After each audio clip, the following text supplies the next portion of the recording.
नमस्कार विद्यार्थी मित्रांनो, स्वागत आहे आपलं NCE या यूट्यूब चॅनलमध्ये.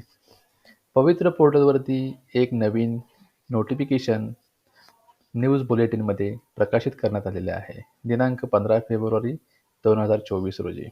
काय आहे नक्की हे प्रसिद्धीपत्रक? चला पाहूयात.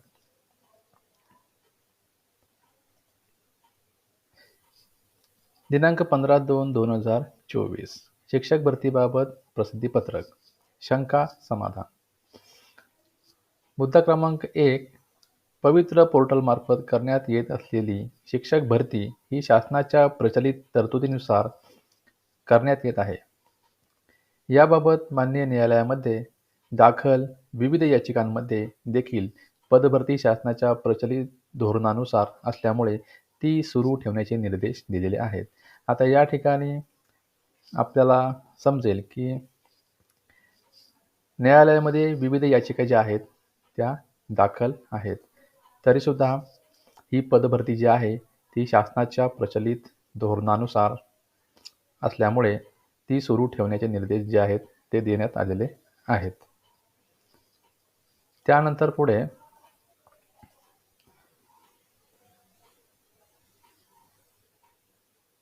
पात्र अभियोग्यताधारकाने पवित्र पोर्टलवर मुलाखतीशिवाय व मुलाखतीसह अशा 2 प्रकारांपैकी कोणत्याही एका प्रकाराचे प्राधान्यक्रम लॉक केले असतील तर उमेदवार पदभरतीसाठी त्या लॉक केलेल्या प्राधान्यक्रमासाठी विचारात घेतला जाईल. म्हणजे समजा एखाद्याने जर मुलाखतीशिवाय किंवा मुलाखतीसह अशा 2 प्रकारांपैकी जे प्राधान्यक्रम लॉक केले असतील तर त्या उमेदवाराला भरतीसाठी लॉक केलेल्या प्राधान्यक्रमासाठी विचारात घेतले जाईल. म्हणजे एखाद्याने समजा विथ इंटरव्ह्यू लॉक केले असतील प्राधान्यक्रम आणि विदाऊट इंटरव्ह्यू लॉक केले नसतील तर त्याला विदाऊट इंटरव्ह्यूसाठी विचारात घेतले जाणार नाही. जे लॉक केले आहेत प्रेफरन्स त्यालाच घेतलं जाणार आहे. त्यानंतर पुढचा मुद्दा पाहूयात.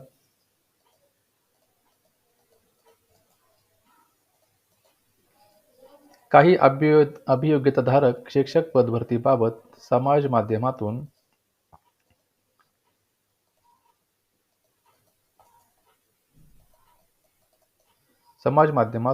वेगवेगळ्या प्रकारची चुकीची माहिती पसरवत आहेत. मात्र पात्र अभियोग्यताधारकांनी अशा चुकीच्या माहितीकडे दुर्लक्ष करावे. पवित्र पोर्टलवरील न्यूज बुलेटिनच्या माध्यमातून पदभरतीबाबत योग्य ती माहिती प्रशासनाकडून देण्यात येत आहे. म्हणजे जे काही टेट परीक्षा पास झालेले काही अभियोग्यताधारक आहेत तर ते समाज माध्यमातून चुकीची माहिती जी आहे ती पसरवत आहेत. तर अशा चुकीच्या माहितीकडे आपण जे आहे ते दुर्लक्ष करणं आवश्यक आहे असं पवित्र पोर्टलच्या या बुलेटिनमध्ये आपल्याला सांगण्यात आलेलं आहे. आता समाज माध्यमं जी आहेत ती इथं पुढे दिलीत बघा की टेलिग्राम असेल, व्हॉट्सअप असेल, यूट्यूब असेल किंवा इंस्टाग्राम असेल. आता ह्या सोशल मीडियाच्या माध्यमातून चुकीची माहिती जी आहे ती बऱ्याच वेळा सांगितली जाते आणि त्याच्यावरती बरेचसे अभियोग्यताधारक जे आहेत तर त्याच्यावरती विश्वास ठेवतात. म्हणजे हे जे बघा प्रक्षोभक किंवा संभ्रम निर्माण करणे, चिथावणी देणे, उमेदवारांमध्ये नैराश्याची भावना निर्माण करणे असे जे गैरप्रकार आहेत ते केले जातात आणि त्याबाबत जे आहे ते पोलीस विभागामार्फत त्यांच्यावरती लक्ष ठेवून कारवाई करण्यात येणार आहे.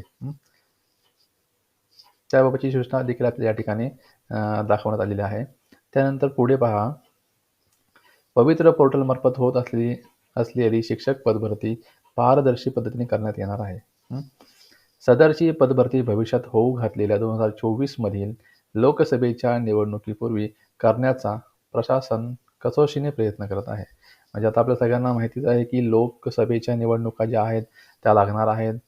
त्या लागल्यानंतर कदाचित तारीख जाहीर झाल्यानंतर आचारसंहिता लागू होतील.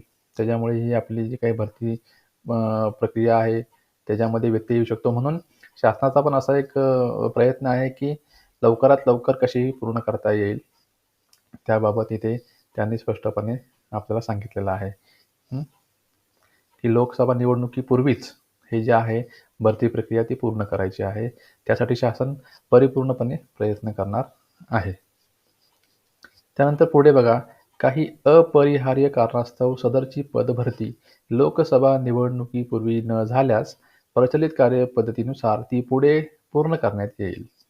यास्तव पात्र अभियोग्यताधारकांनी याबाबत अनावश्यक चिंता करू नये. म्हणजे उगाच चिंता करण्यात त्याच्यामध्ये कारण नाही. जरी लोकसभा निवडणुका ला अ, लागल्या ह्याच्यामध्ये भरती कालावधीमध्ये आणि समजा भरती प्रक्रिया जी आहे ती पूर्ण न झाल्यास निवडणुकीपूर्वी पूर्ण न झाल्यास ती पुढे पूर्ण करण्यात येईल. म्हणजे नंतर निवडणुकीनंतर ती भरती प्रक्रिया आहे ती पूर्ण करण्यात येईल. तर त्याबाबत आपण चिंता करण्याचं कोणतंही कारण नाही आहे. पुढे सांगितले की तथापि शासन निर्णय दिनांक 10/11/2022 मध्ये नमूद केल्यानुसार शिक्षक पदभरती विविध टप्प्यांमध्ये होत आहे. सध्या दिनांक 16 ऑक्टोबर 2023 ते 22 जानेवारी 2024 या कालावधीमध्ये पोर्टलवर आलेल्या जाहिरातीची कार्यवाही करण्यात येत आहे. आता ही जी शिक्षक भरती आहे ती विविध टप्प्यांमध्ये होणार आहे आणि हा जो पहिला टप्पा आहे तर आता हा कशाला अनुसरून आहे तर 16 ऑक्टोबर 2023 ते 22 जानेवारी 2024 या कालावधीमध्ये पवित्र पोर्टलवरती ज्या ज्या जाहिराती आलेल्या आहेत त्या संदर्भातलं हे आहे. त्याच्यावरती सध्या कार्यवाही करण्यात येत आहे. आता पुढे बघा, दुसऱ्या टप्प्यामध्ये येणाऱ्या जाहिरातींवरील कार्यवाही भविष्यात करण्यात येईल. यास्तव पहिल्या टप्प्यामध्ये ज्या उमेदवारांनी स्वयंप्रमाणपत्राची चुकीची माहिती नोंद केल्यामुळे किंवा स्वप्रमाणपत्र अपूर्ण ठेवल्यामुळे किंवा विहित मुदतीत स्वप्रमाणपत्र प्रमाणित न केल्यामुळे अशा विविध प्रकारच्या कारणांमुळे या सध्याच्या पदभरती प्रक्रियेत सहभागी होता येत नाही अशा अभियोग्यताधारकांना नव्याने येणाऱ्या जाहिरातीच्या दुसऱ्या टप्प्यासाठी स्वप्रमाणपत्र पूर्ण किंवा दुरुस्त करण्याची संधी दिली जाईल याची संबंधित उमेदवारांनी नोंद घ्यावी. म्हणजे आता काही उमेदवार आहेत की ज्यांनी स्वप्रमाणपत्रामध्ये काही त्यांच्या नोंद करताना चूक झाली आहे, स्वप्रमाणपत्र अपूर्ण ठेवलं आहे किंवा ते विहित मुदतीमध्ये त्यांनी स्वप्रमाणपत्र प्रमाणित न केल्यामुळे म्हणजे सर्टिफाईड त्यांनी वेळेमध्ये किंवा विहित कालावधीमध्ये पूर्ण न केल्यामुळे त्यांना जे आहे ते पदभरती प्रक्रियेमध्ये सहभागी होता येत नाही आहे. तर अशांनी नंतरचा दुसरा जो टप्पा येणार आहे त्या टप्प्यामध्ये त्यांनी सेल्फ सर्टिफाईड करून म्हणजे स्वप्रमाणपत्र पूर्ण करून किंवा त्याची काही दुरुस्ती असेल तर त्या दुरुस्ती करण्याबाबत त्यांना संधी दिली जाईल अशी या ठिकाणी आपल्याला एक सूचना यांनी दिलेली आहे. तर याबाबत उमेदवारांनी नोंद घ्यावी.